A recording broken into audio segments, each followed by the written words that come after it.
Buen día, ¿cómo están? Entre la noche del domingo y ayer se hicieron 8 millones de diagnósticos, 8 millones de lecturas, 8 millones de discusiones, debates sobre la causa del triunfo de Milei, de la derrota del peronismo y sobre todo sobre cómo hacer para cambiar las razones más profundas que llevaron a esta situación. El problema, a mi entender, es que la mayoría de los debates caen en alguna de las siguientes dos categorías. Por un lado, los reproches internos disfrazados de autocrítica, es decir, la autocrítica que no es una autocrítica real, sino que es que la culpa la tuvo otro. Y por otro lado, la autoflagelación pública, que tampoco sirve. La autocrítica se volvió casi un fetiche, pero ¿ustedes ven al macrismo que está todo roto, que se odian entre ellos de una forma inexplicable, diciendo que el gobierno de Macri fue una desgracia, el peor de la historia, que la gestión de Larreta en la ciudad de Buenos Aires es la culpa de todos los males? No, no lo hacen, no lo hicieron nunca, ni una sola vez.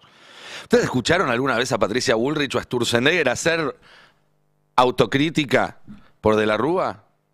Bueno, evidentemente no pasa por la autoflagelación ni por la confesión de pecados la salida de este problema. Tampoco por la nostalgia por una época que la mayoría de la Argentina ya ha dado repetidas muestras de no extrañar.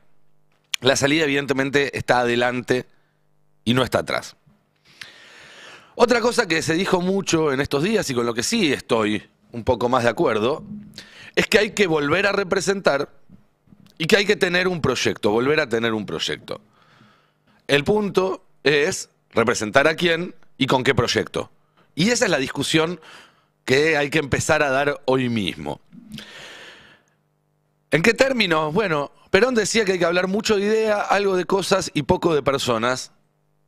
Concuerdo con eso y tengo algunas ideas. Tengo la idea de que el mundo hace más o menos 10 años cambió y que los mecanismos sobre los que funcionaban mejor o peor las democracias occidentales, las sociedades occidentales, quedaron trastocados. Como un mecanismo que se falsea, las encuestas dejaron de anticipar los resultados, los partidos perdieron el vínculo con amplios sectores de sus bases tradicionales, los sistemas de derechos, de costumbres, incluso de valores que ordenaban a la sociedad dejaron de funcionar como ordenadores. Y entonces se rompió la brújula, pero también, y lo que es más importante, los mandos de control ya no responden. Y el manual de instrucciones ya no sirve. Así fue que primero se dio el Brexit, después Trump, Bolsonaro, los 5 estrellas en Italia, así sucesivamente hasta llegar a Milei en la Argentina. Año a año, las viejas democracias del último medio siglo, forjadas alrededor del consenso neoliberal, fueron reemplazadas por una nueva camada de líderes que utiliza las herramientas institucionales de la democracia para llegar al poder, pero una vez que está en el poder, las instrumentaliza contra la propia democracia. Tengo también la idea de que esta nueva ultraderecha, aunque no disimula su admiración por algunos de sus antecesores del siglo pasado, entendió mucho mejor cómo funcionan los mecanismos del siglo XXI. Y quienes nos oponemos a ella, todavía seguimos jugando con un tablero cambiado. Seguimos celebrando corners en un partido de básquet. Pero no solo eso, seguimos haciendo de cuenta de que está todo bajo control, no asumimos la anormalidad, sonreímos y fingimos demencia como si no pasara nada. Y les hago una pregunta con el corazón. ¿Quién está más loco? ¿El que en el medio de un incendio se tira por la ventana o el que sigue revolviendo el café como si no pasara nada? ¿A quién le confiarían la vida? Como dice el brasileño Rodrigo Núñez, seguir fingiendo que las cosas pueden volver a ser como antes es perder un tiempo que ya no tenemos.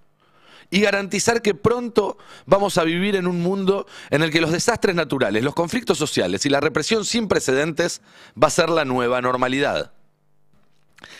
Tengo la idea de que pasaron muchas cosas que explican estos cambios. Vivimos en una época de condiciones predistópicas a causa de múltiples crisis. Una crisis económica, social, política, poblacional, tecnológica, climática.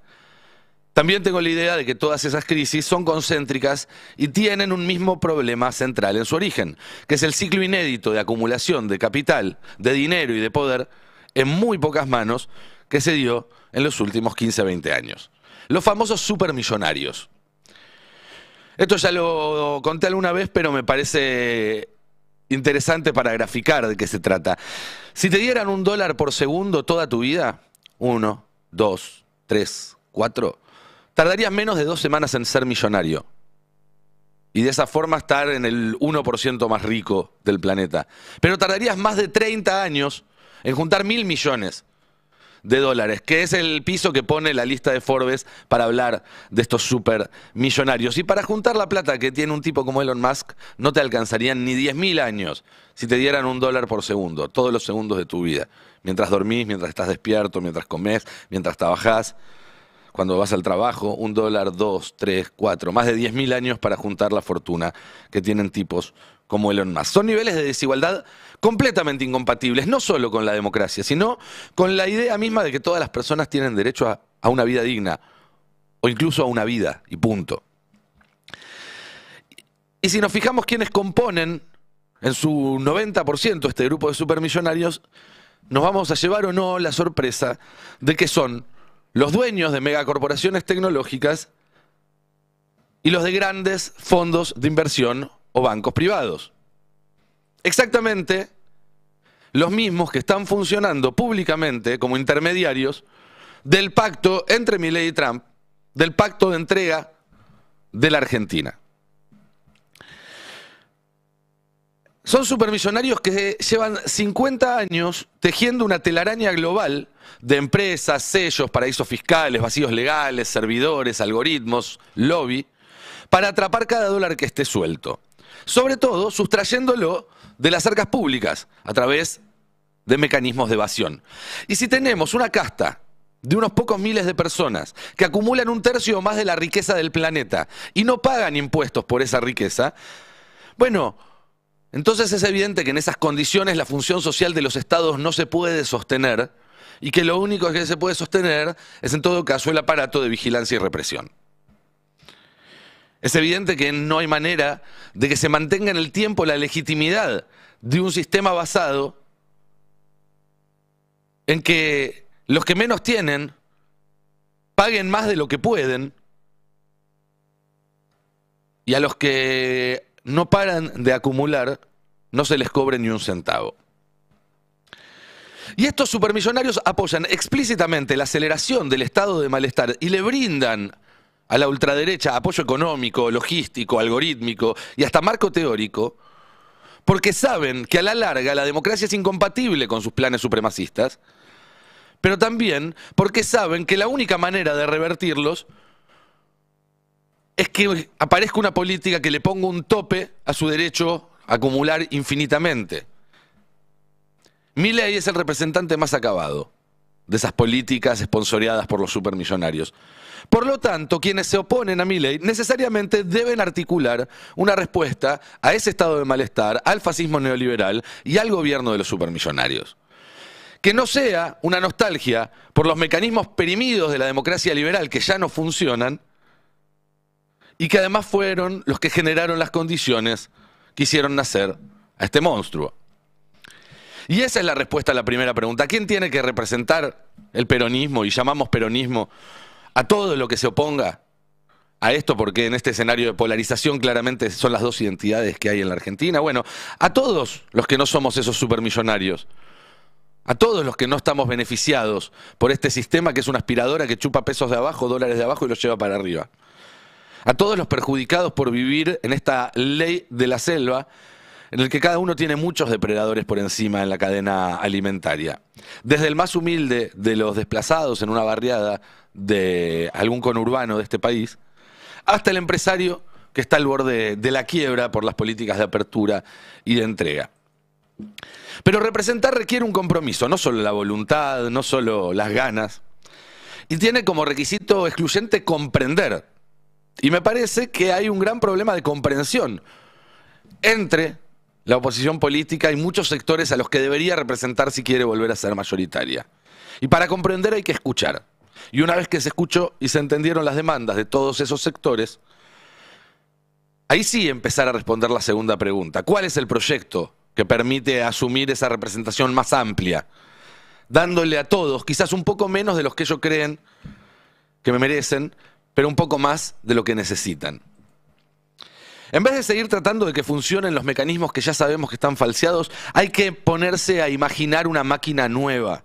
Una democracia que recupere los mejores valores y tradiciones del pasado, pero que los vuelque al paradigma que está vigente en esta época y que no elegimos nosotros, es el mundo en el que nos tocó vivir. Eso implica cambiar de raíz el eje de la discusión y llevarlo a una cancha donde este proyecto ultra individualista, ultra liberal, ultracapitalista, se sienta visitante. Imaginar nuevas herramientas también que sean las adecuadas para organizar nuestra comunidad ante la peor amenaza que tiene la Argentina en más de 200 años de existencia. Un trabajo, entonces, de imaginación y de escucha antes que de otra cosa, para poder luego, entonces sí, plantear un proyecto. ¿Y cuál tiene que ser el corazón de ese proyecto? Bueno, ahí sí me pongo, si se quiere, un poco más antiguo, porque hay cosas en el pasado que sin duda nos tienen que servir de señal hacia adelante. Y el corazón del proyecto tiene que ser volver a organizar a una comunidad que evidentemente está desorganizada y que en estas condiciones no tiene forma de hacer salir adelante al país. Hay que encontrar un nuevo horizonte y tener coraje para salir a proponerlo a viva voz. Entusiasmarse uno antes de pretender que se entusiasmen otros. Y digo que a veces hay que volver un poco al pasado, pero no para mirarlo en una vitrina. Muchos hablan de doctrina y piensan que hay que aplicar soluciones que se aplicaron hace 70 años o hace 25. Cuando la lindo de una doctrina es que se adapta a las circunstancias. Esto me lo dijo una vez Felipe Solá. La diferencia entre un dogma y una doctrina es que el dogma es un mapa que te sirve para ir de A a B y una doctrina es una brújula que te sirve para orientarte estés donde estés y saber cuál es la dirección. Bueno, esa brújula se desimantó, hay que hacerla volver a funcionar o conseguir una que funcione. Pero si sabemos interpretar esa idea de organizar a la comunidad para que la patria sea grande y los argentinos seamos felices, bueno, si sabemos interpretarla más allá del eslogan, si sabemos trabajar duramente con ese horizonte, entonces ahí sí quizás podamos volver a ofrecerle a la gente las respuestas que está buscando ante problemas que existen y que vemos todos los días y que por el hecho de que hayan votado de una u otra forma no van a desaparecer de la noche a la mañana. ¿Qué tal? Buen día, ¿cómo están? Buen día, Nico, ¿cómo va? Bueno, ¿cómo